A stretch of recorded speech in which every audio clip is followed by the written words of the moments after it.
The massive doors of the Galactic Council chamber opened with a deep rumbling sound. Ambassador Catherine Morgan walked slowly into the enormous room, her footsteps echoing in the silence. She was alone. Behind her, the doors closed with a final bang that seemed to seal her fate. The chamber was unlike anything on Earth. Crystal walls stretched up so high that the ceiling disappeared into darkness. Strange lights floated in the air without any support. Around her, in a perfect circle, sat the representatives of 12 different alien races. Each one looked more terrifying than the last. Catherine had seen pictures of them before, but being here in person was different. The Vrex delegates looked like giant insects with sharp claws and clicking mouths. Their black eyes reflected the floating lights like tiny mirrors. Next to them sat the Zephyrians, who looked like ghosts made of blue mist. Their bodies were see-through, and they made soft humming sounds that hurt her ears. There were others too. The rock-like granite people, who looked like walking mountains. The snake-like slithers, whose long bodies coiled around their floating chairs. Each race had conquered hundreds of worlds. Each one had weapons that could destroy planets. And all of them were staring at her with hatred. Catherine wore her best diplomatic uniform, but she felt very small in this place. She represented Earth and its 8 billion people. She was their voice, their only hope. The weight of that responsibility pressed down on her shoulders like a heavy blanket. High Arbiter Vextai rose from his throne at the center of the circle. He was 12 feet tall with 4 arms and skin that looked like purple metal. His voice boomed through the chamber like thunder. "Human," he said, and the word sounded like an insult. "You stand before the Galactic Council as a representative of a primitive species that has dared to challenge the established order." Catherine kept her face calm, but her heart was beating fast. She had trained for this moment for years, but nothing could prepare her for the reality of it. The alien's words hit her like physical blows. "Your people," Vextai continued, "have spread beyond your home system like a disease. You have claimed worlds that belong to superior races. You have built colonies where you have no right to exist." The other delegates made sounds of agreement. The insect-like Vrex clicked their claws together. The ghostly Zephyrians hummed louder. The rock people rumbled like distant earthquakes.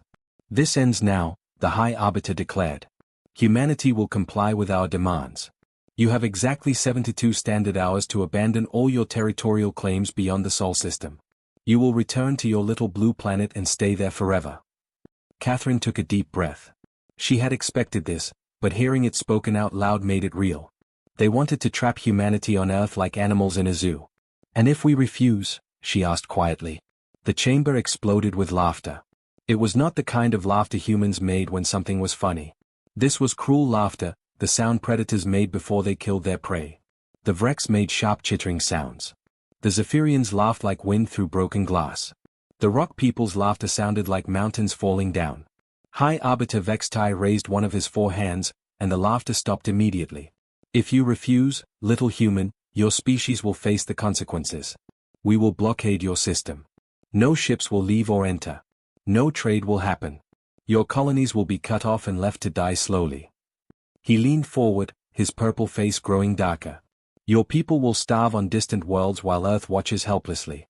Your children will grow up knowing that their parents' pride destroyed their future." The threat hung in the air like poison gas.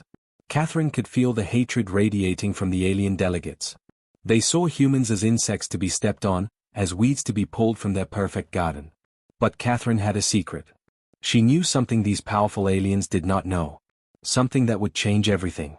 "High Arbiter," she said, her voice steady and calm, "I suggest you reconsider your position." The alien's 4 eyes narrowed dangerously. "You dare to threaten us, primitive creature? Your entire species could not defeat the smallest of our patrol fleets." "Perhaps," Catherine replied. "But we have been modest about our true capabilities." More laughter filled the chamber, but this time it sounded forced. Some of the delegates shifted uncomfortably in their seats. The slithers coiled their bodies tighter around their chairs. "Modest?" Vextai's voice was full of contempt. "Your people have been in space for barely 2 centuries. We have ruled the galaxy for millions of years. What could you possibly have that would concern us?" Catherine smiled for the first time since entering the chamber. It was not a friendly smile. It was the smile of someone who knew a very big secret. "You'll see," she said simply. The High Arbiter's purple skin grew even darker. "Your 72 hours begin now, human. Use them wisely. Pray to whatever primitive gods you worship that your leaders have more sense than you do." Catherine nodded politely. "I'll be sure to pass along your message." She turned and walked toward the massive doors, which opened automatically as she approached. Her footsteps echoed in the silent chamber behind her. None of the alien delegates said another word, but she could feel their eyes burning into her back. As the doors closed behind her, Catherine allowed herself a small smile. The aliens thought they were so powerful, so superior. They had no idea what was coming. In 72 hours, everything would change. The galaxy would learn that humanity was far from helpless. The countdown had begun. 3 days had passed since the ultimatum, and Admiral Rex was feeling confident. The massive alien war fleet hung in space just outside Earth's solar system, ready to begin the blockade. His ship, the Destroyer of Worlds, was the size of a small city and carried enough firepower to crack planets in half. Rex looked at his reflection in the command deck's metal walls. His blue skin gleamed under the bright lights, and his 6 arms moved with practiced precision as he checked his weapons systems. He had destroyed 17 civilizations in his long career. Humans would be number 18. "Sir," called his tactical officer from across the bridge. "We're receiving strange readings from the Sol system." Rex turned his large head toward the officer. "What kind of strange readings?" The officer's tentacles trembled as he worked at his control panel. "Energy signatures, sir. Very powerful ones. Coming from near Earth's moon." "Probably some primitive defense system," Rex said with a laugh. "Humans always try to fight back with their tiny weapons. It makes the conquest more entertaining." But when the readings appeared on the main screen, Rex stopped laughing.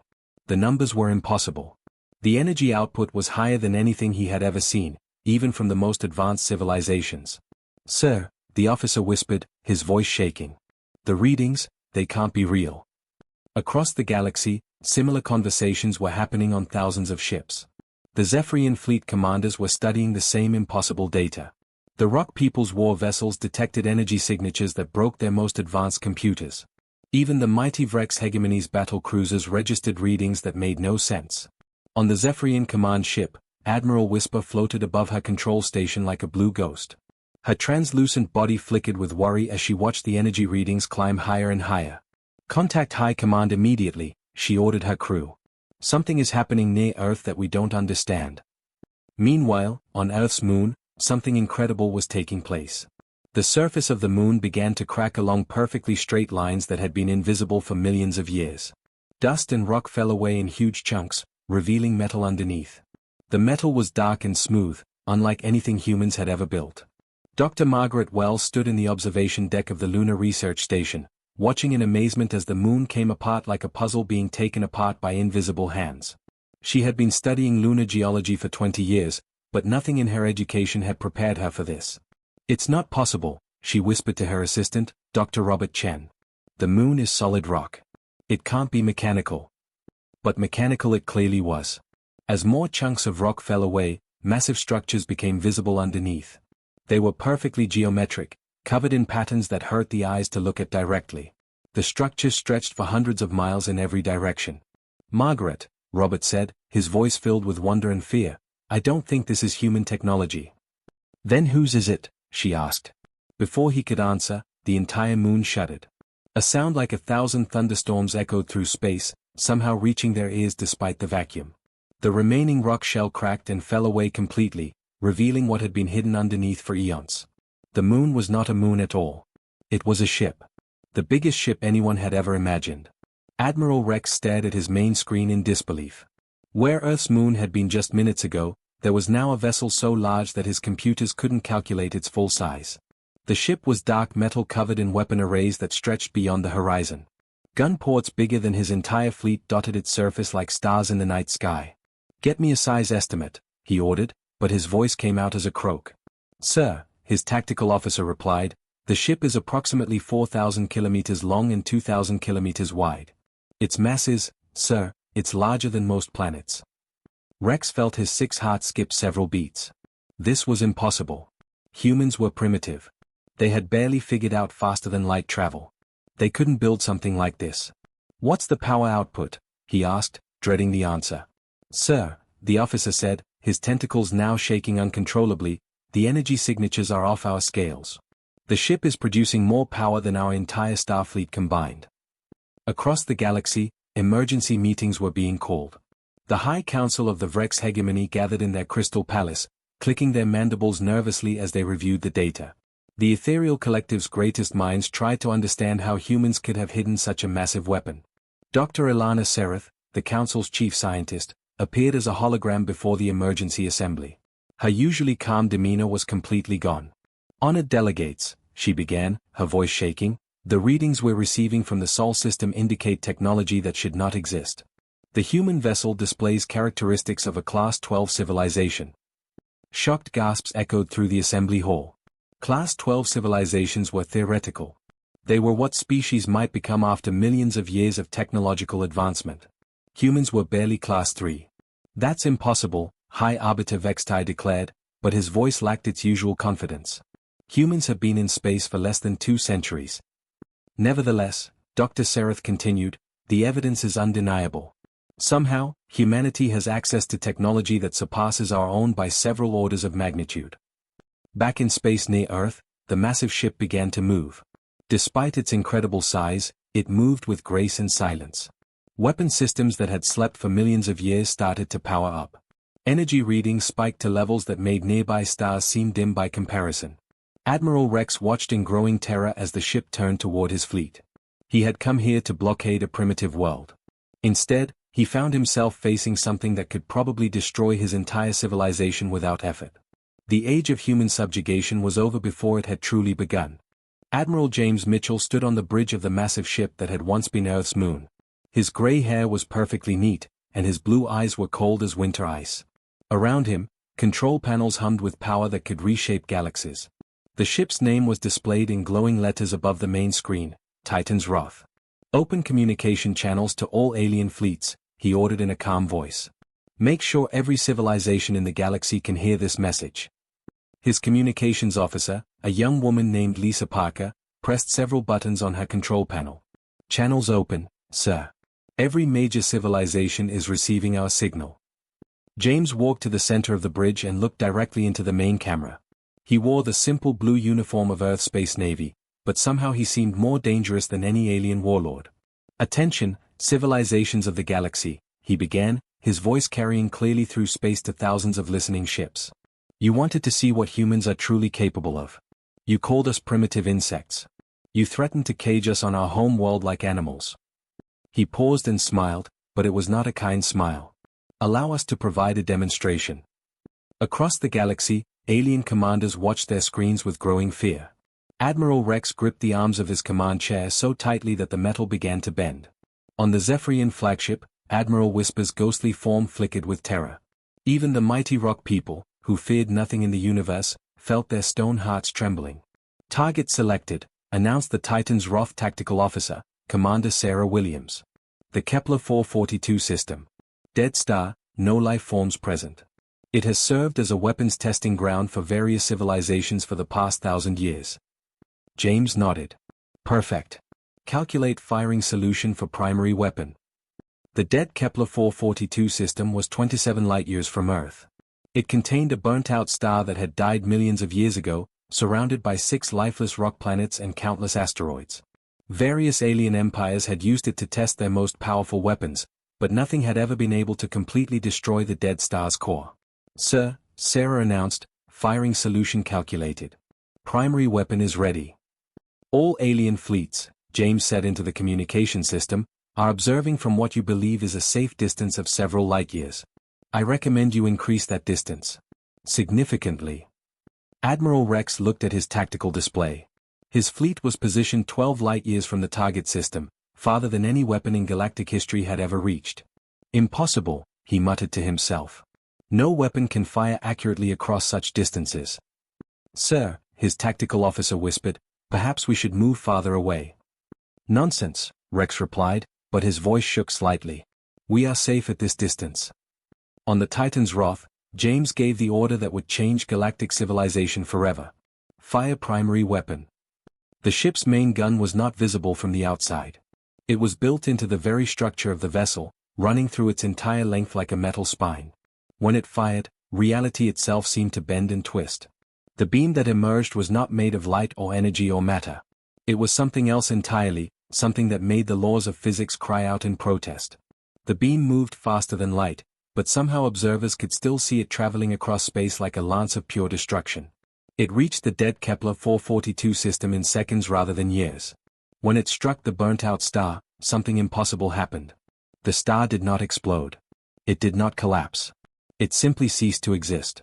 Admiral Rex watched his instruments in growing horror as the star's energy signature disappeared completely. Not dimmed, not scattered, but gone as if it had never existed at all. "What happened to the star?" he demanded.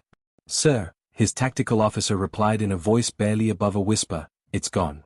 Completely gone. There's nothing left where it used to be." But the weapon's effects were not finished. The beam continued through space, erasing everything it touched. The 6 dead planets vanished one by one. The asteroid field simply disappeared. Even the fabric of spacetime itself seemed to be unraveling where the beam had passed. When the weapon finally stopped firing, nothing remained of the Kepler 442 system except a perfect sphere of absolute nothingness. Where a solar system had existed for billions of years, there was now a void so complete that it hurt to look at it. Dr. Ilana Sereth, watching from the Galactic Council's observation ship, tried to understand what she had witnessed. Her advanced instruments detected no energy, no matter, no spacetime distortion where the system had been. It was as if someone had cut a hole in the universe itself. "This is impossible," she whispered to her assistants. "Matter and energy cannot simply cease to exist. It violates every law of physics we know." Apparently, one of her assistants replied, "Humans know laws of physics that we do not." Across the galaxy, emergency sessions were being called on every major world. The Krillian Empire, famous for building weapons that could crack planets, ran calculations showing that their most powerful planet killer would be like a firecracker compared to what humanity had just demonstrated.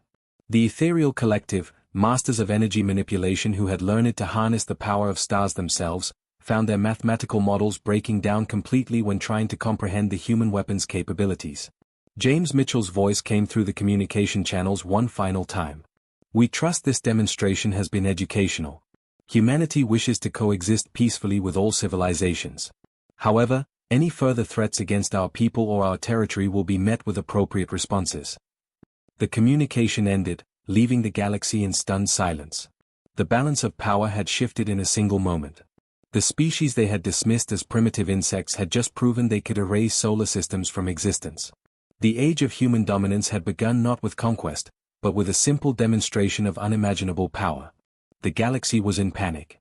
On 1,000 different worlds, alien leaders gathered in emergency meetings, their faces filled with fear and confusion. The humans had just erased an entire solar system from existence, and nobody understood how they had done it. Dr. Margaret Wells sat in her laboratory on Earth, surrounded by ancient artifacts that had been discovered in the deepest parts of the planet. For years, she had studied these strange objects, trying to understand their purpose. Now, everything was starting to make sense in the most terrifying way possible. "Robert," she called to her assistant, Dr. Robert Chen, who was working at a computer across the room. "You need to see this." Robert hurried over to her desk, where Margaret had spread out dozens of photographs and data files. The images showed ruins found in caves beneath the ocean, strange metal objects discovered in the Antarctic ice, and symbols carved into rocks that were millions of years old. "What am I looking at?" Robert asked, studying the pictures carefully. "Evidence," Margaret replied, her voice shaking with excitement and fear. "Evidence that changes everything we thought we knew about human history." She picked up one photograph that showed a metal plate covered in strange symbols. This was found in a cave system in Australia, buried under rock layers that are over 50 million years old. The symbols match ones we found in ruins on Mars. Robert's eyes widened. "That's impossible. Humans didn't exist 50 million years ago." "Modern humans didn't exist," Margaret corrected him. "But these symbols, these ruins, this technology, it's all human in origin." Across the galaxy, similar discoveries were being made on alien worlds. Dr. Valère, the chief scientist of the Zephyrian Collective, floated nervously above her research station as her team brought her disturbing news. "Admiral," one of her assistants reported, "we've completed our analysis of the ancient ruins on Zephyr Prime. The DNA samples we found, they match human genetic patterns." Dr. Valère's ghostly form flickered with shock. "That cannot be correct. Those ruins are over 10 million years old. They predate human space travel by millions of centuries." "Nevertheless," the assistant continued, "the genetic evidence is clear. Humans were on our homeworld long before our species evolved beyond primitive life forms." Similar reports were coming in from across known space. The Vrex hegemony discovered human DNA in the genetic code of their own species. The rock people found ancient human mining equipment buried in the core of their planet. Every major civilization was finding evidence that humans had been in their space long before they themselves had developed intelligence. On Earth, Margaret Wells was preparing the most important presentation in human history. She stood before a massive screen that would broadcast her words to every inhabited world in the galaxy. Behind her, Admiral James Mitchell waited quietly, his presence a reminder of humanity's newfound power. Citizens of the galaxy, Margaret began, her voice calm but carrying enormous weight, you have wondered how a primitive species like humanity could develop such advanced technology in such a short time. You have called us lucky, or thieves, or worse. She paused and looked directly into the camera. The truth is far more shocking than any of your theories. We did not develop this technology recently. We remembered it. Gasps echoed through alien council chambers across the galaxy. High Arbiter Vextai, watching from the Galactic Council headquarters, felt his foreheart skip several beats. Margaret continued, what you call human civilization is not our first attempt at greatness. It is our return to greatness.